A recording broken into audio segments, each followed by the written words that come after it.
Alhamdulillah.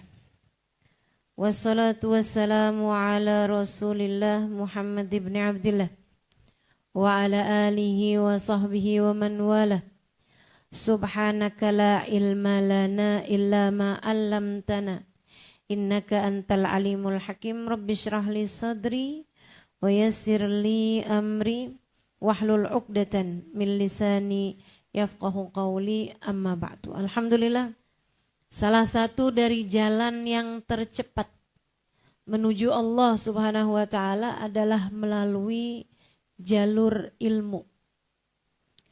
Allah Subhanahu wa ta'ala menaikkan derajat orang-orang yang berilmu, ilmu agama, ilmu Islam, ilmu yang mendekatkanmu kepada Allah, ilmu yang membuatmu mengerti jalan menuju Allah, ilmu yang menjadikanmu mendekat dengan surga. Jadi tahu jalan menuju surga. Ilmu Islam, ilmu agama, ilmu yang dibawa oleh malaikat Jibril dari Allah disampaikan kepada Nabi Muhammad, untuk kemudian Nabi Muhammad menyampaikan kepada umatnya, generasi demi generasi, disampaikan terus melalui lisannya para ulama-ulama yang merupakan pewaris para nabi hingga sampai di masa kita sekarang ini. Ilmu agama ini menjadi penyebab Allah mengangkat derajat orang-orang yang memilikinya. Kata Nabi Muhammad sallallahu alaihi wasallam, "Man yuridillahu bihi khaira yufaqihu fid din." Siapa yang dikehendaki baik oleh Allah, min ahli sa'adah. Para ulama mentafsirkannya dengan calon-calon penghuni surga. Siapa yang diinginkan Allah untuk menjadi penghuni surga, yufaqihu fid din, Allah akan berikan padanya pemahaman dalam urusan agama. Maka tanda seorang akan menjadi calon penghuni surga, Allah bukakan padanya pemahaman-pemahaman agama. Nabi Muhammad alaihissalam dalam banyak hadisnya menyampaikan mengenai fadilahnya menuntut ilmu. Talabul ilmi faridatun ala kulli muslim. Menuntut ilmu itu hukumnya wajib bagi setiap hamba Allah yang beriman. Man salaka tariqan yaltamisu fihi ilman, sahhalallahu bihi tariqan ilal jannah. Siapa yang berjalan menuju ilmu, siapa yang berjalan untuk menuntut ilmu, sahhalallahu bihi tariqan ilal jannah, Allah akan mudahkan baginya jalan menuju surga. La ghudwatun fi sabilillah aw rauhatun khairun minad dunya wa ma fiha. Belajar menuntut ilmu di waktu pagi atau menuntut ilmu di waktu sore lebih baik daripada dunia dan seisinya. Bahkan Nabi Muhammad, seperti yang Allah Subhanahu wa ta'ala mintakan, selama hidup di dunia nggak pernah minta tambahan harta. Nabi Muhammad nggak pernah minta kaya waktu di dunia, bahkan nggak pernah minta harta. Nabi nggak pernah minta harta. Nabi nggak pernah minta sama Allah, ya Allah, pengen istri ya Allah, nggak pernah. Nabi nggak pernah minta, ya Allah, pengen anak ya Allah, nggak pernah. Tapi Allah perintahkan Nabi Muhammad untuk berkata, untuk berdoa, waqul Rabbi zidni ilma. Ya Allah, katanya kata Allah Subhanahu wa ta'ala, wahai Muhammad, sampaikan, doalah, minta sama Allah. Apa mintanya? Ya Allah, tambahkanlah untuk aku ilmu. Minta tambahan ilmu. Kata Nabi Muhammad sallallahu alaihi wasallam, "Yaumun tala'at fihi syams wa lam yazid fihi ilmi la barakallahu fi tulu'i syamsi dzalikal yaum." Hari di mana matahari terbit tapi tidak bertambah ilmuku, nggak ada berkahnya hari tersebut. Nabi selalu tambah ilmunya, tambah ilmunya, tambah ilmu. Seperti bahkan diriwayatkan, Nabi Muhammad SAW pernah masuk ke dalam sebuah majelis, sebuah masjid. Ada dua perkumpulan. Yang satu perkumpulan halaqah sedang berzikir.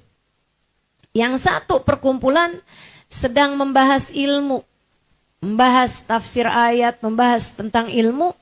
Nabi Muhammad kemudian mengatakan semuanya dua-duanya adalah majelis yang baik. Akan tetapi beliau kemudian menuju kepada majelis ilmu, seolah beliau mengatakan bahwa majelis ilmu lebih baik daripada majelis zikir. Majelis ilmu lebih baik daripada majelis zikir. Saudaraku sekalian yang saya muliakan, bahkan dalam ayat yang kita semuanya sering ulang-ulang, kita tahu bahwa Allah Subhanahu wa taala mengangkat derajat orang-orang yang berilmu. Yarfa'illahu alladhina amanu minkum walladhina utul ilma darajat. Sungguhnya Allah Subhanahu wa taala mengangkat derajat orang-orang yang beriman di antara kalian dan mengangkat derajatnya orang-orang yang berilmu di antara kalian, darajat, dengan derajat yang tinggi. Kalau pengen dicinta Allah, maka belajarlah dengan sungguh-sungguh hingga kalian menjadi seseorang yang berilmu. Kalau pengen selamat hidupnya di akhirat, belajarlah dengan sungguh-sungguh hingga kalian menjadi orang-orang yang Allah selamatkan masuk surga tanpa hisab. Amin ya rabbal. Man arada dunya fa'alaihi bil ilm. Siapa yang kepengen dapat dunia, mesti ada ilmunya. Man aradal akhirah fa'alaihi bil ilm. Siapa yang kepengen dapat akhirat, pengen bahagia di akhirat, pengen senang di akhirat, fa'alaihi bil ilm. Itu juga bisa kamu dapat dengan ilmu, kata Nabi Muhammad. Wa man aradahuma fa'alaihi bil ilmi. Siapa yang kepengen dapat keduanya, senang dunia, senang akhirat, bahagia dunia, bahagia akhirat, maka fa'alaihi bil ilm, carilah ilmu. Bekalannya adalah ilmu. Pengen dicinta sama Allah, belajarlah dengan sungguh-sungguh. Sekali duduk majelisnya, sekali kamu duduk 1 jam misalnya gitu, dengerin ilmu, atau kamu memikirkan tentang ilmu, kamu mempelajari fikih, kamu mempelajari cara sholat yang benar, kamu mempelajari cara ibadah yang benar, atau bahkan ilmu alat sekalipun, kamu belajar bahasa Arab, belajar nahwu, belajar sharaf, belajar i'rab, dan seterusnya. Sekali dudukmu lebih baik daripada ibadah 60 tahun lamanya. Sekali duduk. Saudaraku sekalian saya muliakan, fi makna jihad fisabilillah. Punya nilai jihad fisabilillah. Sekali kamu belajar, itu kamu seolah sedang berjihad fisabilillah. Pandangan cinta Allah tertuju kepadamu saat kamu belajar menuntut ilmu dengan sungguh-sungguh. Guru saya Sayyidil Habib Umar bin Hafid mengatakan, enggak ada orang yang lebih dibenci sama setan daripada orang yang sedang menuntut ilmu. Setan kesel banget sama dia. Saya mau menyesatkan orang, Dia kok malah kepengen berada di jalan yang lurus. Saya kepengen terus-terusan bikin orang salah jalan. Dia malah niat, kalau saya berilmu, saya akan memberikan atau memberitahu jalan yang lurus kepada orang-orang yang lain. Tujuannya udah bertolak belakang sama tujuannya setan. Makanya orang yang digodain setan paling banyak ya para santri. Gimana caranya setan godain? Macem-macem. Ada yang begini nih. Kalau ngobrol matanya terang banget. Giliran belajar ngantuk aja.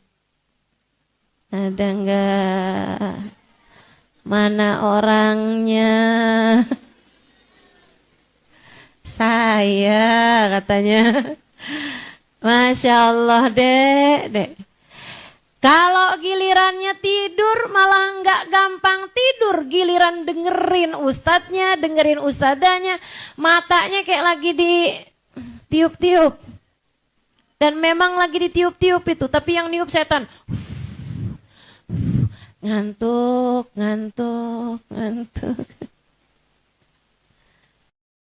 Masya Allah. Jadi sihku sekalian, setan sebel banget sama orang yang nuntut ilmu. Setan benci sama para santri-santri. Digodain setengah mati. Salah satu caranya setan godain. Lagi baru belajar, kebayang-bayang. Ih, kayaknya dia tambah ganteng aja.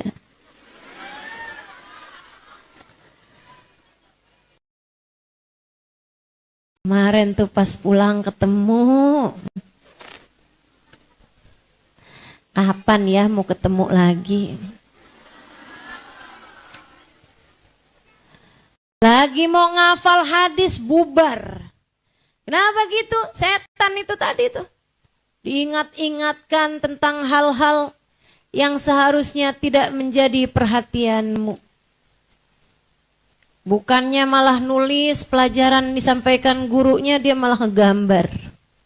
Matanya kayaknya kayak gini deh. Alisnya. Astagfirullah. Ada yang begitu? Mana orangnya?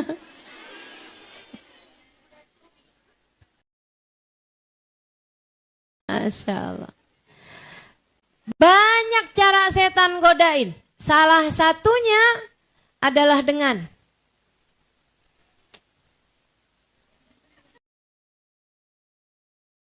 kepikiran sama yang di rumah, kangen sama ibunya, nangis-nangis gitu, keingetan sama adeknya. Padahal kalau di rumah adeknya dia nggak terlalu peduli, orang tuanya manggil bolak-balik dia nggak samperin. Ada tuh yang begitu. Mana orangnya? Yang sekarang ngaku semua nih.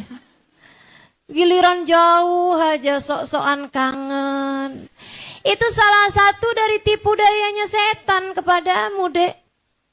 Salah satu dari caranya setan untuk memalingkan hatimu. Saya pesantren 12 tahun. Di pondok-pondok pesantren yang berbeda-beda. 8 tahun di Indonesia, 4,5 tahun di Tarim, Hadramaut, Yaman. Biasa aja kali. 12 tahun. Saya pernah tanya sama Umi saya, sebelum saya berangkat ke Hadramaut dulu. Saya bilang, Mi, saya ini kan mondok terus nih, Umi apa gak pernah kangen? Enggak. Sedih banget saya dengernya. Umi beneran gak pernah kangen, Mi? Enggak. Kok gitu? Sebab Umi tahu kamu lagi belajar di sana. Sebab Umi gak mau nanti kalau Umi kangen sama kamu, kamunya jadi kepikiran. Nanti kamunya jadi sedih, kepengen ketemu Umi. Katanya kan perasaannya ibu sama perasaannya anak sambung. Umi gak mau menghalangkan konsentrasi kamu untuk menuntut ilmu. Insya Allah. Tuh Umi saya tuh. Jagoan. Masya Allah. Tentu sebagai orang tua, beliau kangen sama anaknya. Adik-adik saudaraku sekalian yang saya muliakan, jadi setan paling benci, sebel sama orang-orang yang menuntut ilmu.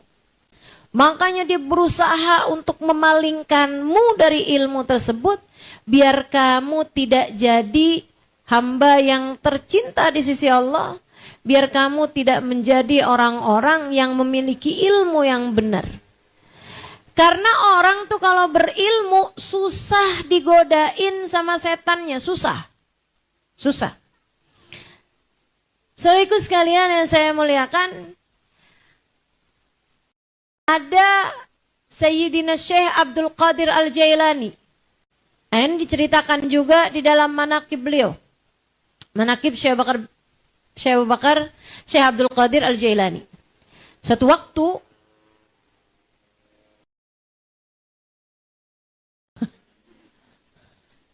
ngeplas sebagai backsound ya.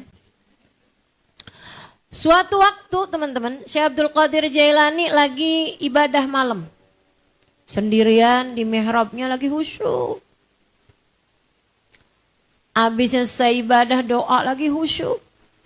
Tiba-tiba kelihatan cahaya terang benderang di depan beliau. Beneran cahaya, beneran. Menyilaukan mata. Kemudian kayak semacam gempa. Tanah ini. Kemudian terdengar suara gemuruh bersama dengan cahaya tersebut. Kemudian ada suara, "Ya Abdul Qadir, inni anallah." Wahai Abdul Qadir, aku adalah Allah. Qad ahlaltu lakal muharramat. Mulai sekarang wahai Abdul Qadir, kamu sudah sampai, kamu sudah wusul sehingga aku halalkan kepadamu yang haram-haram. Yang asalnya haram sekarang udah halal semua buat kamu Abdul Qadir, karena kamu udah lewat. Udah lewat nih, syariat nih udah berhasil kamu lewatin dengan kamu ibadah, dengan kamu sungguh-sungguh, dengan kamu mujahadah, dengan kamu melakukan semua hal itu. Mulai sekarang kamu sudah tidak lagi diharamkan melakukan apapun. Syekh Abdul Qadir Jailani ambil batu, kemudian melempar ke arah sumber suara, seraya mengatakan, "Ikhsya ya la'in." Kurang ajar kamu dasar terkutuk setan. Ngapain kamu ganggu-gangguin saya? Cahayanya redup, kemudian dari arah tadi itu keluarlah setan. Saya nggak diceritain rupanya setan kayak gimana, dan saya juga nggak kepengen ketemu sama setan. Datang nih si setannya. Setannya bilang, "Abdul Qadir, dari mana kamu tahu kalau saya tuh setan? Saya sudah dengan cara ini menyesatkan lebih dari 70.000 ahli ibadah yang tidak berilmu. Ahli ibadah yang gak punya ilmu sudah aku sesatkan dengan cara ini. Akhirnya mereka gak ibadah lagi, akhirnya mereka jalannya salah, ngerasa dirinya udah ada di awang-awang, ngerasa dirinya udah jadi wali. Makanya sering kita dapetin ada orang pinter, bisa begini, bisa begitu, tapi gak sholat. Kan banyak tuh yang begitu. Ada aja gitu. Orang-orang yang ngerasa dirinya udah sampai kepada Allah, kemudian meninggalkan perintah-perintah Allah karena tidak didasari ibadahnya dengan ilmu. Apa jawab Syekh Abdul Qadir Jailani? Min gaulik, dari ucapanmu sendiri. Ucapan yang mana?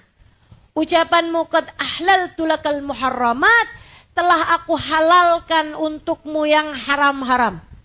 Gimana saya mau percaya? Manusia paling akrab, manusia paling dekat sama Allah SWT, manusia paling tinggi nilainya, paling mulia yang pegang kunci surga. Namanya Nabi Muhammad.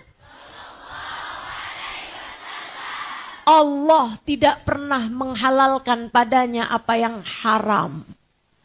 Nabi Muhammad minum minuman keras haram apa enggak haram? Haram. Nabi Muhammad meninggalkan salat halal apa haram? Haram. Nabi Muhammad tuh bahkan yang enggak wajib jadi wajib buat Nabi Muhammad. Kayak tahajud. Tahajudnya orang lain hukumnya sunnah. Tahajudnya Nabi Muhammad hukumnya wajib. Teman-teman saudaraku sekalian yang saya muliakan. Katanya Syekh Abdul Qadir Jailani, kalau bahkan buat Nabi Muhammad aja yang haram tetap haram, masakah mungkin untuk orang seperti saya yang haram-haram bisa jadi halal? Ya saya udah tahu kalau kamu ini pastilah bukan Allah, melainkan adalah syaitan. Setan paling sebel makanya sama orang yang berilmu. Karena susah, godainnya susah. Godainnya susah. Setan ini teman-teman. Ada satu cerita. Gak apa-apa lah ya saya ceritain ya. Sorean gak nih? Ada ceritanya Sayyidina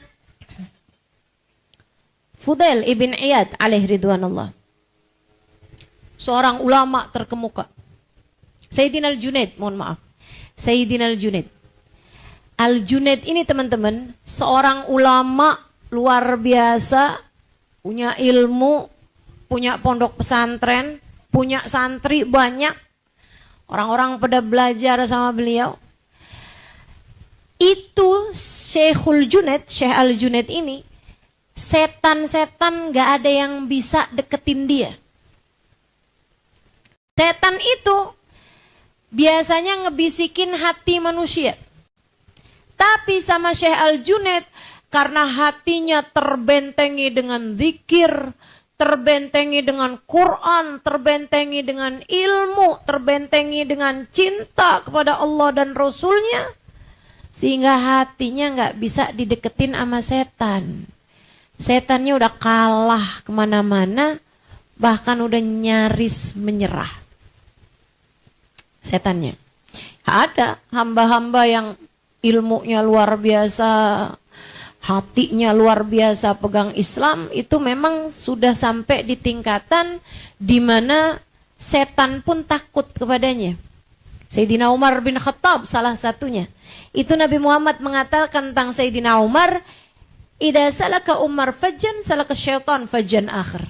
Kalau Umar mau nempuh jalan, setan tuh menempuh jalan yang lain biar gak ketemuan sama Sayyidina Umar. Jadi bukannya Sayyidina Umar yang takut sama setan, malah setannya yang takut sama Sayyidina Umar. Adik-adik sekalian, Syekhul Junaid dari gak bisa hatinya dibisikin sama setan, akhirnya setan-setan ini rapat. Rapat Dewan Persetanan Internasional. Ini salah satu cerita yang berulang kali saya dengar dari kajian Sayyidil Habib Umar bin Hafidz. Rapat tuh setan yang dikepalai oleh iblis. Tuannya setan kan iblis. Ini gimana nih cara ngadepin Junaid nih? Kok kayaknya nggak ada yang berhasil ini? Junaid nih kok susah banget nih datenginnya ini. Ada salah satu setan, ini kayaknya urusan saya ya Tuhan. Ah iya benar, ini kamu nih yang paling profesional. Ayo dah, godain Junaid. Kamu saya bebaskan dari semua tugas, tugas kamu hanya untuk mendekati Al-Junaid. Saudaraku sekalian yang saya muliakan, datanglah dia. Udah nggak bisa lagi berupa setan yang ngebisik-bisikin hati, dia nyamar jadi santri. Ayo nih, ada nggak nih? Ini orang semua nih kan?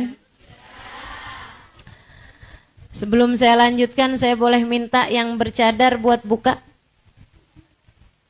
Boleh? Enggak, bukan saya curiga. Tapi ada sirun nadrah namanya, Dek. Orang kalau lagi menuntut ilmu tuh, sesama perempuan, kalau laki sama laki itu ada rahasianya saling melihat dan dilihat. Itu ada berkahnya. Kami ini belajar di Tarim, saya belajar di Tarim. Nah itu saya nggak mau depan guru saya pakai cadar. Walaupun muka saya lagi ada jerawat sekalipun, atau lagi apa sekalipun, saya mau dilihat sama guru saya sebab ada sirnya. Memandang dan dipandang sama guru tuh punya fadilah yang jauh lebih besar. Jadi daripada kamu kehilangan fadilah tersebut, siapapun yang pakai cadar silahkan dilepas. Teman-teman saya sekalian, kembali kepada Syekhul Junaid. Jadi setannya nyamar jadi santri. Santri ini ketika belajar di pondok pesantren, ya ampun rajinnya luar biasa. Yang lain tuh ada yang rajin puasa tapi nggak setiap hari juga dipuasain gitu. Si santri ini tiap hari puasa. Lah dia nggak ada yang godain, dia kan setan. Kalau malam yang lain-lain tuh kan waktunya belajar, ada waktunya gitu. Kalau dia nggak ada ngantuk-ngantuknya. Waduh, belajarnya rajin. Abis itu sholat malamnya kuat, baca Qur'annya kuat, ngafalinnya kuat. Sampai yang lain-lain tuh pada ngiri. Kok dia nggak pernah ada ngantuk-ngantuknya ya? Ih, hebat banget tuh, keren. Adik-adik kalau lagi belajar gitu sampai berjam-jam gitu ngantuk apa enggak, Dek? Kalian bukan setan. Setan yang bisa begitu. Gak oke ada ngantuknya. Sampai kemudian bertahun-tahun dia jadi santri, bertahun loh. Hebat banget gak tuh? Pura-pura jadi santri sampai akhirnya dia pun bisa jadi salah satu pengurus. Kan santri lagi, jadi pengurus.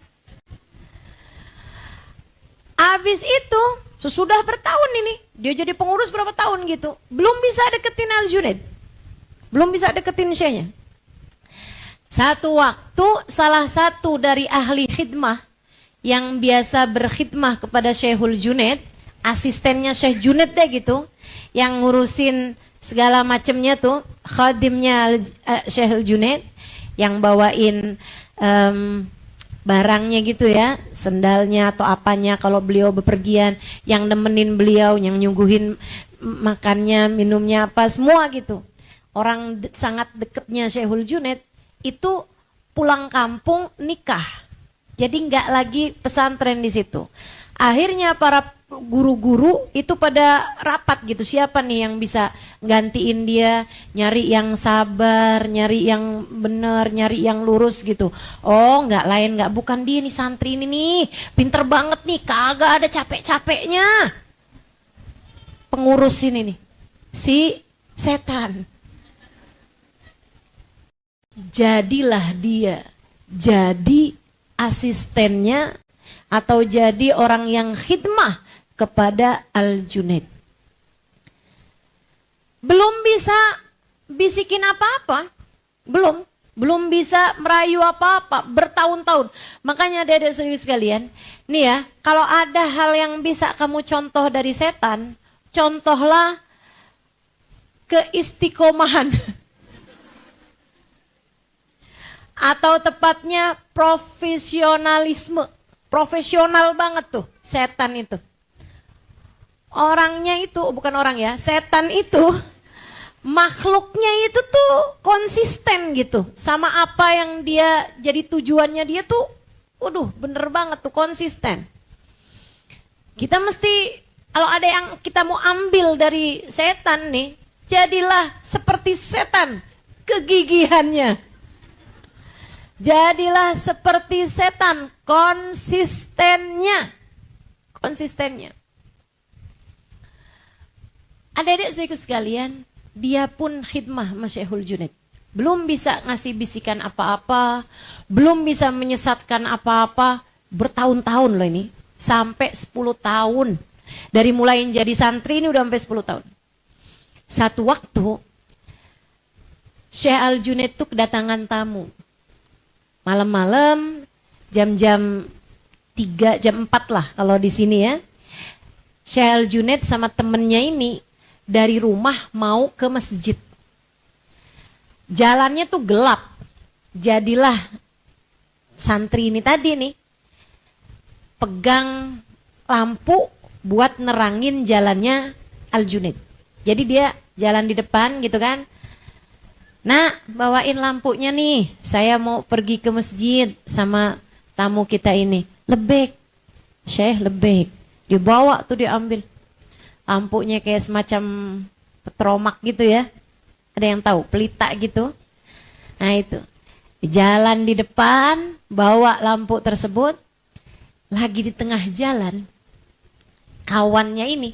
Seorang wali juga. Min auliyaillah. Seorang ulama. Dari ulama-ulamanya Allah. Dia bisik-bisik ke Syekh Al-Junaid. Setan kan pendengarannya tajam. Dia dengar. Siapa nih Junaid? Depan kita nih.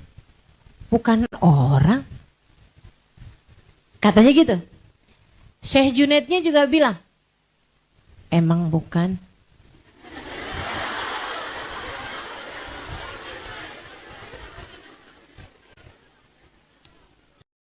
Terus siapa? Tebak siapa? Terus dia bilang, malaikat bukan. Emang bukan. Jin juga bukan. Emang bukan. Setan ya. Katanya Syekh Al-Junaid, biarin aja. Biarin aja, dia udah 10 tahun di sini.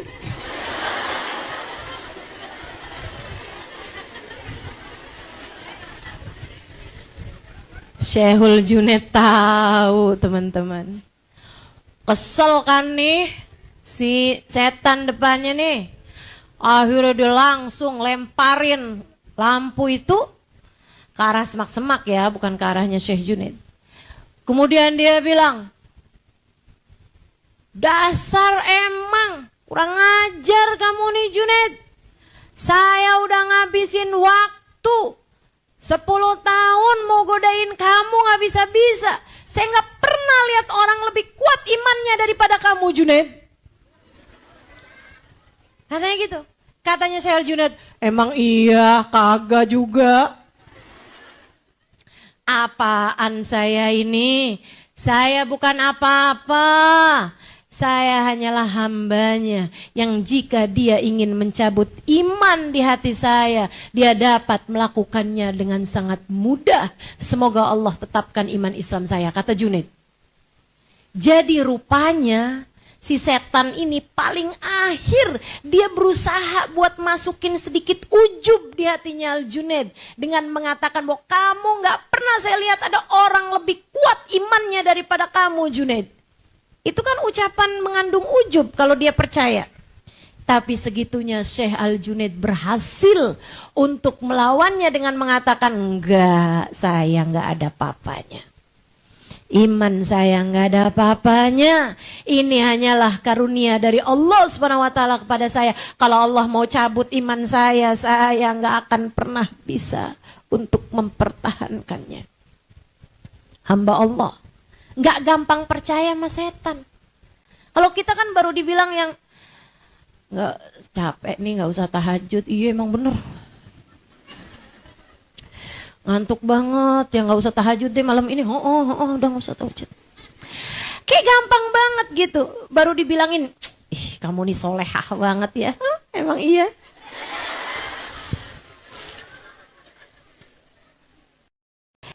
Begitu mudah kita percaya sama bisikannya setan. Ya kan? Ngajakin kita ujub dan seterusnya. Nah ini untuk bisa bikin kita jadi seorang yang bisa tahu tipu dayanya setan, kita harus belajar. Ulama-ulama itu sangat sulit untuk diperdaya oleh setan. Adik-adik saudaraku sekalian saya muliakan, dibenci sama setan, diridhoi Allah Subhanahu wa taala. Siapa? Orang-orang yang berilmu. Disayang sama Nabi Muhammad. Dicinta sama Nabi Muhammad. Nabi cintanya kepada umatnya yang berilmu luar biasa. Gimana enggak? Mereka melanjutkan apa yang dilakukan oleh Nabi Muhammad. Nabi waktu hidupnya mengajar, dia pun dalam hidupnya mengajar. Nabi dalam hidupnya menyampaikan Al-Quran, dia pun dalam hidupnya menyampaikan Al-Quran. Adik-adik saudaraku sekalian, ahli ibadah kalah kemana-mana dicintanya oleh Nabi Muhammad dibandingkan dengan orang-orang yang berilmu. Kata Nabi Muhammad sallallahu alaihi wasallam kepada Sayyidina Ali bin Abi Thalib, la nahdaita rajulan ilal Islam ahabba ilayya min humrin na'am. Wahai Ali, kamu menghadiahi aku satu hati, satu orang yang asalnya nggak ngerti Islam, yang asalnya ninggal sholat, yang asalnya nggak bakti sama orang tua, yang asalnya nggak tahu tata cara menjalani agama Islam, yang hatinya asalnya nggak punya rasa cinta kepada Allah dan Rasulnya, kamu menjadi sebab dia kembali ke jalan Allah. Kamu menjadi sebab dia mengerti caranya sholat, menjalaninya dengan sungguh-sungguh. Kamu menjadi sebab orang asalnya durhaka kemudian jadi berbakti sama orang tuanya. Orang yang asalnya meninggalkan agama jadi mendekat kepada agamanya. Hati yang asalnya hanya cinta kepada dunia menjadi cinta kepada Allah dan Rasulnya. Kamu menjadi penyebabnya karena kamu menyampaikan kepada dia, dia kemudian kembali kepada Allah. Kata Nabi Muhammad, kamu menghadiahi saya satu orang aja yang seperti itu lebih aku sukai daripada kamu menghadiahi aku sepenuh bumi ini kuda-kuda perang berwarna merah. Itu paling mahal. Kalau perang tuh paling diharapkan adalah harta rampasan perang. Harta rampasan perang paling bergengsi, paling mahal, kuda-kuda perang. Kuda-kuda perang yang paling mahal adalah yang warnanya hitam. Kalau kena cahaya matahari itu kelihatan hitam kemerah-merahan. Kayak warnanya marun gitu berkilat. Itu tuh yang harganya paling mahal. Kata Nabi Muhammad SAW ketika melepas Sayyidina Ali ke perang Khaybar. Kata Nabi Muhammad SAW, Ali, kamu menjadi penyebab hidayah seseorang lebih aku sukai daripada kamu menghadiahi aku sepenuh bumi ini kuda-kuda perang yang berwarna merah. Humrin na'am.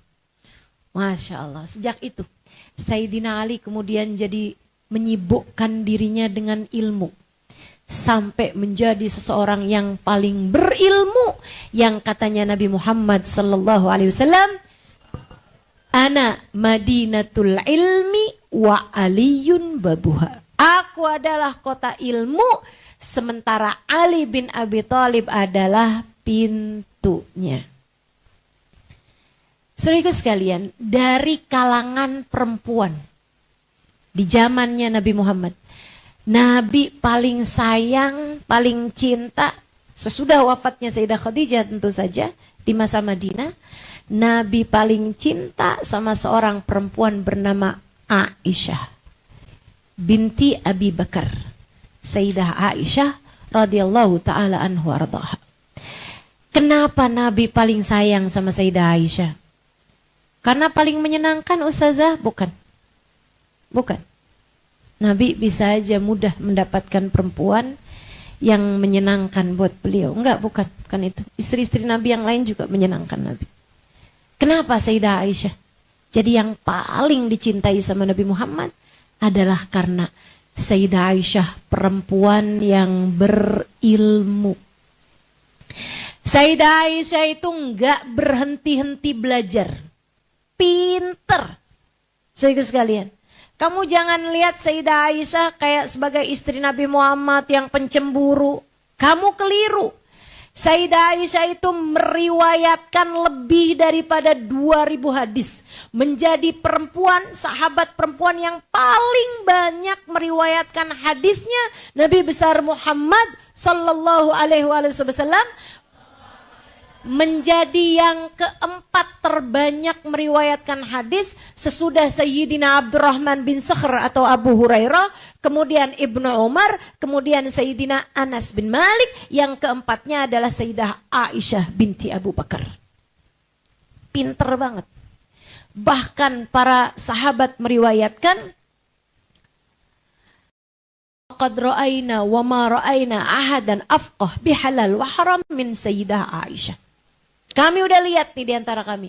Nggak ada yang lebih ngerti hukum fikih, hukum halal haram satu permasalahan lebih daripada Sayyidah Aisyah radhiyallahu taala anha warḍaha. Kelas ilmunya bahkan diakui oleh para ulama-ulama kaum laki-laki sekalipun. Sayyidina Ali bin Abi Thalib dalam beberapa permasalahan ketika ditanya tentang hukum sesuatu atau ditanya tentang makna dari ayat-ayat tertentu, beliau mengatakan is'alu Aisyah fa innaha a'lam minni fi hadhil mas'alah. Tanyakanlah masalah ini kepada Sayyidah Aisyah, dia lebih mengerti dalam masalah ini dibandingkan saya.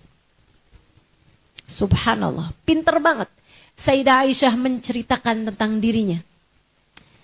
Ketika aku membuka Al-Quran, ketika saya membaca Al-Quran, dari awal hingga akhirnya, dari ayat pertama sampai ayat terakhirnya, semua ayat-ayat tersebut saya tahu kapan turunnya. Saya tahu sebab turunnya. Saya tahu hukum yang terkait di dalamnya. Saya mengerti hikmah-hikmah di dalam ayat tersebut. Bahkan saya mengerti tata bahasa Arabnya di dalam setiap ayat-ayat Al-Quran tersebut. Keren.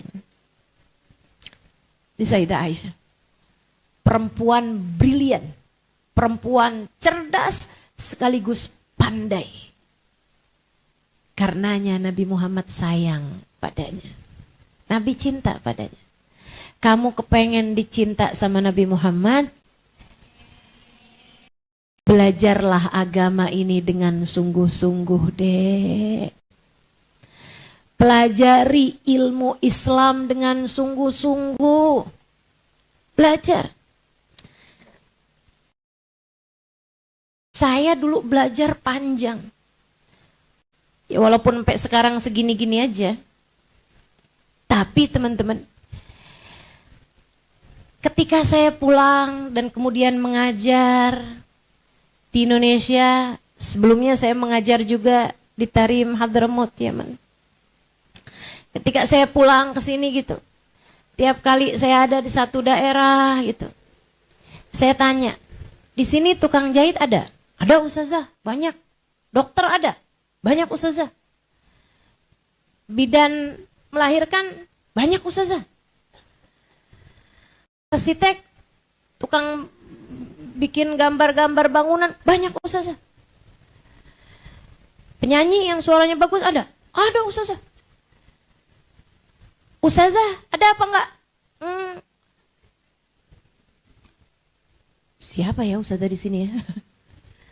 Banyak sekali daerah-daerah di berbagai macam belahan di Indonesia ini yang tidak punya ustazah. Gak punya ustazah. Maksud saya ustazah bukan penceramah teman-teman. Tapi yang mengerti. Kalau ditanya ustazah, saya nih keluar darah udah lebih dari 15 hari. Sekarang ini saya keluar darahnya tapi pekat ustazah. Apakah saya istihadah ataukah saya haid? Dia mengerti bagaimana memberikan jawabannya dengan berdasarkan ilmu. Karena dia mempelajarinya di pondok pesantren. Kalau ditanya ustazah, suami saya kemarin mengatakan begini sama saya. Kamu mulai sekarang jangan tinggal lagi di rumah sini. Ustazah, apakah sudah jatuh talak saya? Apakah sekarang dia sudah tidak lagi jadi suami saya, Ustazah? Apakah kami sampai sekarang masih dalam hubungan rumah tangga atau tidak nih Ustazah? Dia ngerti bagaimana cara menjawabnya berdasarkan dengan ilmu, bukan asal jawab aja, tapi berdasar dengan ilmu. Tambah lebih jarang lagi ustadzah-ustadzah yang bisa baca kitab gundul. Bahkan kadang-kadang di beberapa daerah jangankan gundul, yang berharokat aja nggak bisa baca. Tak lancar bacanya. Lah kalau dia ngajarin apa ya? Ilmu agama ini perlu kesungguh-sungguhan untuk dipelajari, Dek. Makanya yang benar-benar belajarnya. Yang sungguh-sungguh belajarnya. Saya dulu sungguh-sungguh belajarnya. Sampai teman saya tuh bilang, saya nggak percaya kalau Kak Imah nih nanti nggak jadi ulama. Saya nggak percaya. Kenapa gitu saya bilang? Lah belajarnya kayak gini Kak. Saya dapat tugas mengajar bahkan di saat saya belum sungguh-sungguh menguasai ilmu tersebut. Sehingga akhirnya setiap malam saya mesti baca puluhan halaman kitab. Dari 5-6 kitab saya buka semuanya, saya baca masing-masingnya berapa puluh halaman.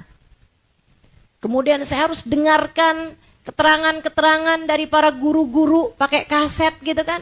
Saya rinciin, saya tulisin semuanya. Saya kadang kalau jam 10 malam gitu, saya lewatin kamar-kamar adik-adik santri. Saya liatin kamar-kamar mereka, udah waktunya tidur. Saya suka masukin ke sana, saya bilang, ayo tidur, udah waktunya tidur. Ayo tidur. Jangan lupa baca tabarak, jangan lupa baca doa sebelum tidur. Saya masukin kamar-kamar mereka, habis itu saya balik lagi, saya iri banget sama mereka. Udah bisa tidur nih jam segini, saya gak boleh tidur. Kalau saya tidur malam hari ini, jam segitu, saya gak bisa ngajar besok pagi. Karena apa yang saya ajarin besok, belum saya pelajari semuanya. Jadi malam itu, saya lahap semua puluhan halaman-halaman kitab. Kurang mendidih aja tuh kepala saya. Baru jam 1, jam 2 malam selesai, saya tutup sesudah saya bikin kesimpulannya. Baru tenang saya, baru pun tidur saya. Hampir tiap hari kayak begitu. Teman saya bilang, Kak Imah, gak ada orang belajar modelannya kayak Kak Imah begini. Insya Allah. Apakah saya menyesal kehilangan banyak waktu tidur? Enggak. Apakah menyesal saya karena waktu zaman muda saya nggak punya waktu buat pacaran? Enggak. Apakah saya menyesal karena masa-masa itu saya jadi terlambat menikah setidaknya dibandingkan dengan orang-orang di kampung saya? Enggak. Enggak nyesel. Enggak ada nyesel-nyeselnya. Malah andai waktu bisa saya ulang.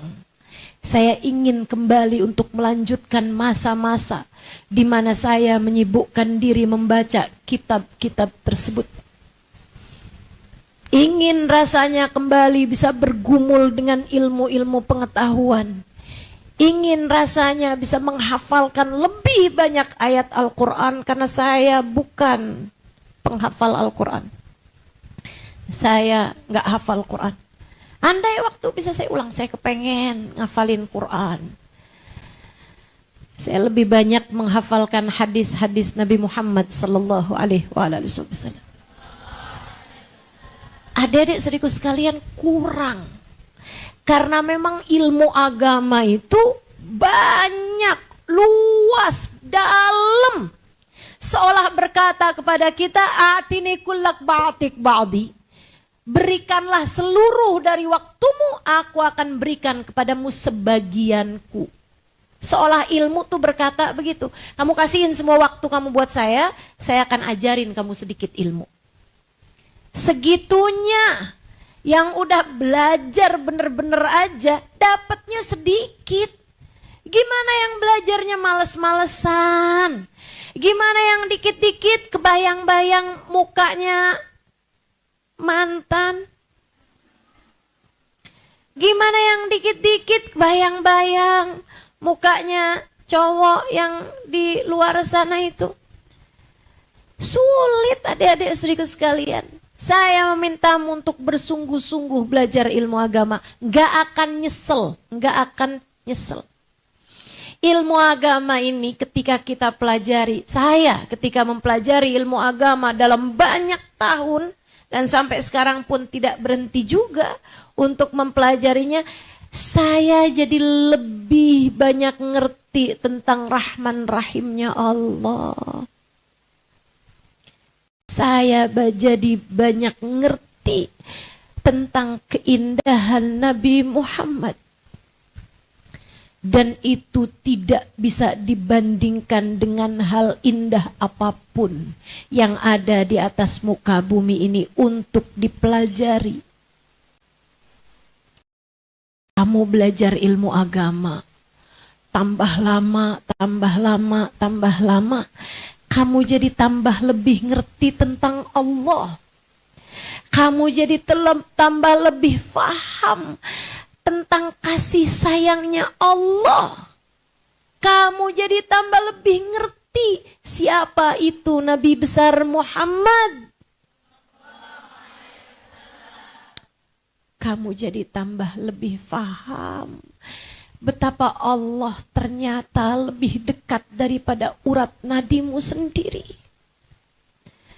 Kamu jadi lebih bisa merasakan betapa syafaat dan kasih sayang Nabi Muhammad tak tertandingi, termasuk untuk dirimu sendiri. Nikmat orang yang ngerti ilmu agama. Senang orang yang ngerti ilmu agama. Karenanya jangan disia-siakan. Kesempatan buat jadi santri jangan disia-siakan. Jangan disia-siakan. Pengen dicinta Allah, pengen dicinta Rasulullah. Kamu dengan menjadi santri sudah berada di jalan yang tepat. Masalahnya, berusahalah dengan sungguh-sungguh mempelajari ilmu agama.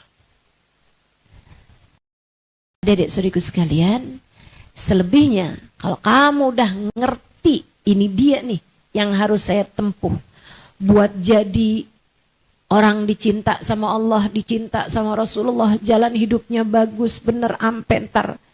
Semoga di akhirat bisa berada di belakang Nabi besar Muhammad. Semoga di hari akhirat kita dipertemukan dengan orang-orang soleh, dengan wanita-wanita soleha. Semoga di akhirat kita dapat dipertemukan dengan Sayyidah Aisyah, dapat dipertemukan dengan Sayyidah Khadijah, dapat dipertemukan dengan Sayyidah Fatimah.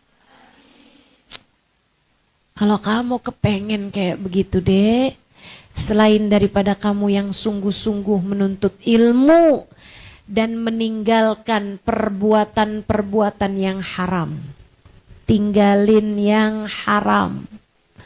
Allah tuh susah mau kasih kamu yang kamu mau dari ilmu yang bermanfaat kalau kamu tidak meninggalkan apa yang kamu mau dari perbuatan maksiat. Maksiatnya tinggalin, dosanya tinggalin. Dengan cara itu lebih mudah Allah Subhanahu wa taala memberikan ilmu yang manfaat bagimu.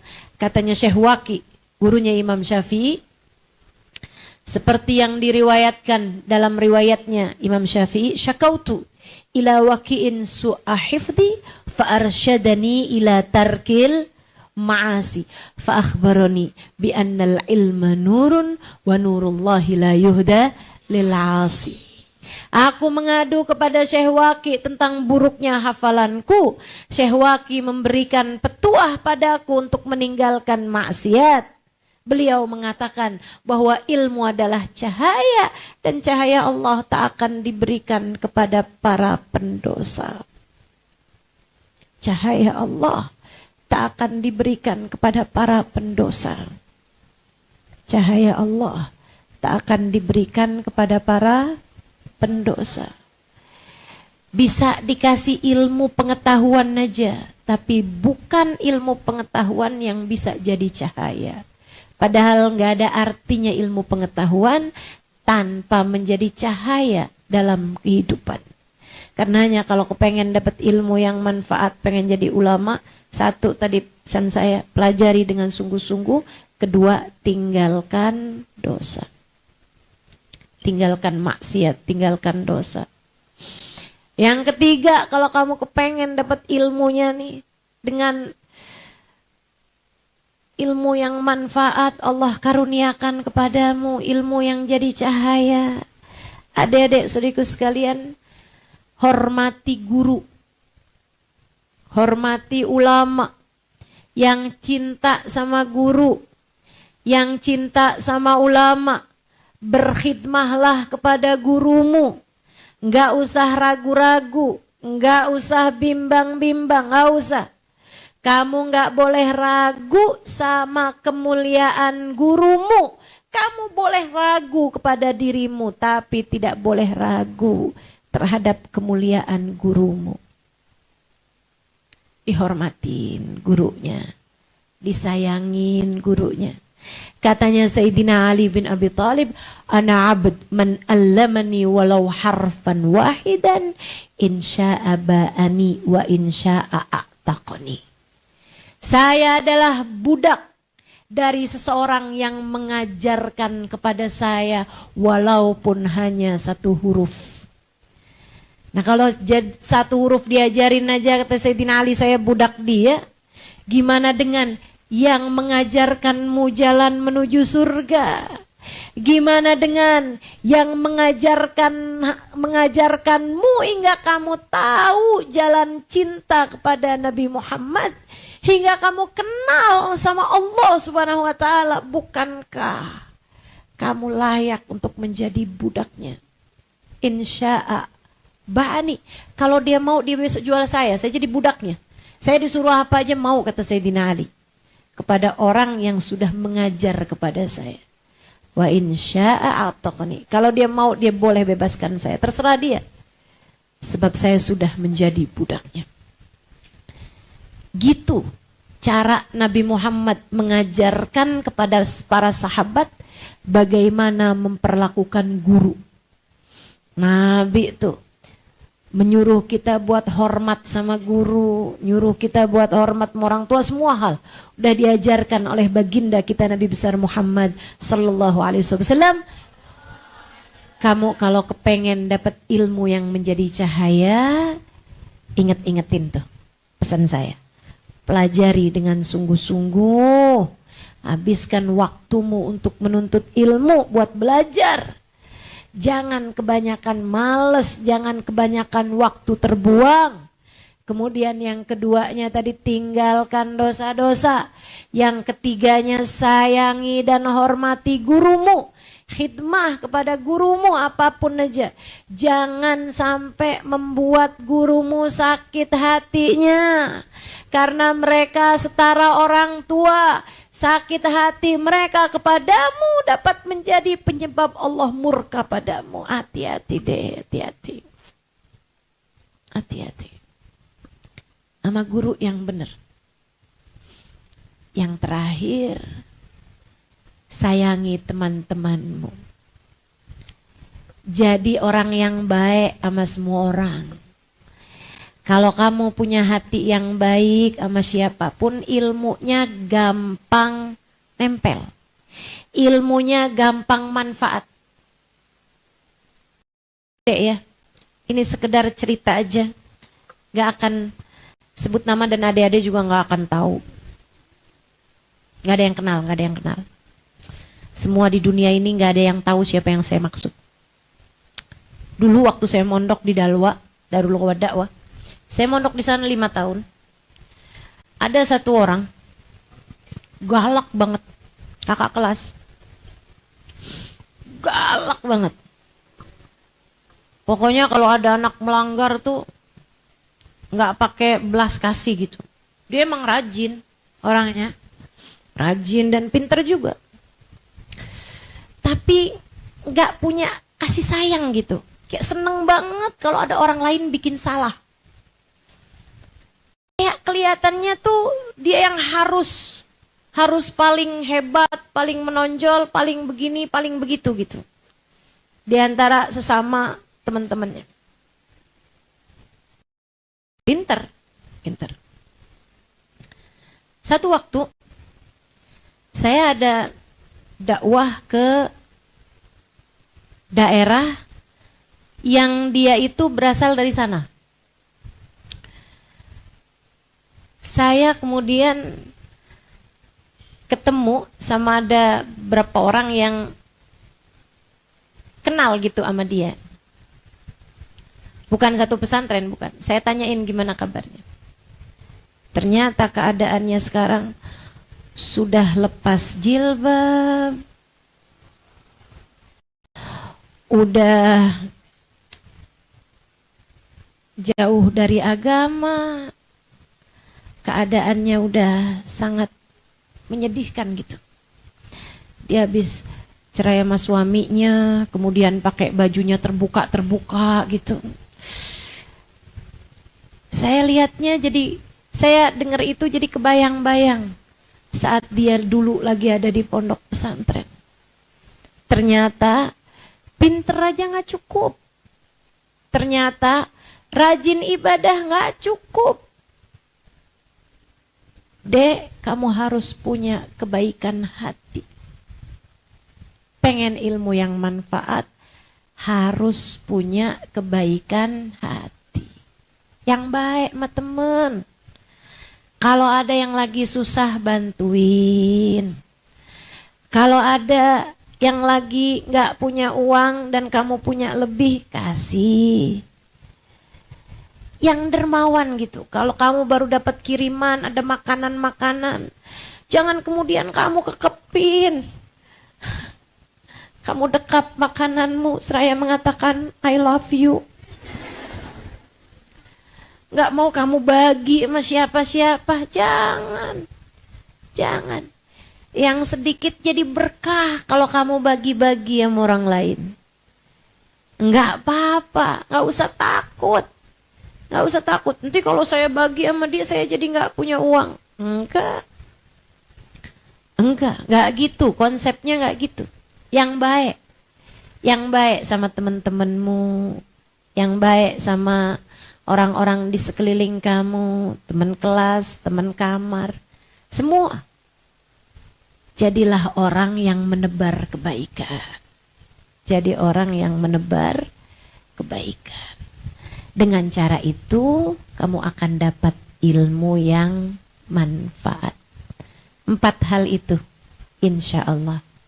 Pegang terus. 1, belajar dengan sungguh-sungguh. Jangan buang waktu untuk hal-hal yang gak perlu. Yang kedua, tinggalkan perbuatan dosa dan maksiat. Sebab Allah akan menjadikanmu yang Allah mau jika kamu meninggalkan apa yang kamu mau. Sebab ilmu cahaya tak akan Allah berikan kepada para pendosa. Kemudian yang ketiga tadi apa? Hormati guru. Yang sayang sama guru, berkhidmah pada guru. Yang terakhir apa tadi? Sayangi temanmu, tebarkan kebaikan kepada siapapun, miliki hati yang bersih. Insya Allah. Selebihnya kita baca suratul Fatihah. Kita minta pada Allah Subhanahu wa taala, semoga Allah jadikan kita hamba-hamba yang mulia di sisinya. Hamba yang punya ilmu yang bermanfaat. Hamba yang selamat dunia hingga akhirat. Kita minta pada Allah Subhanahu wa taala Jalla Jalaluhu wa ta'ala azamatuh, kasih sayangnya kepada kita sekalian. Kita minta kepada Allah agar mendekatkan kita dengan Nabi besar Muhammad.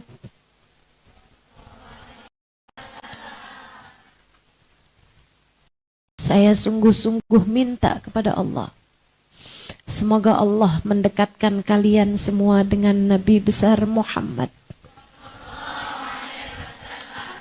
Sebab tak ada keindahan lebih indah daripada Nabi Muhammad.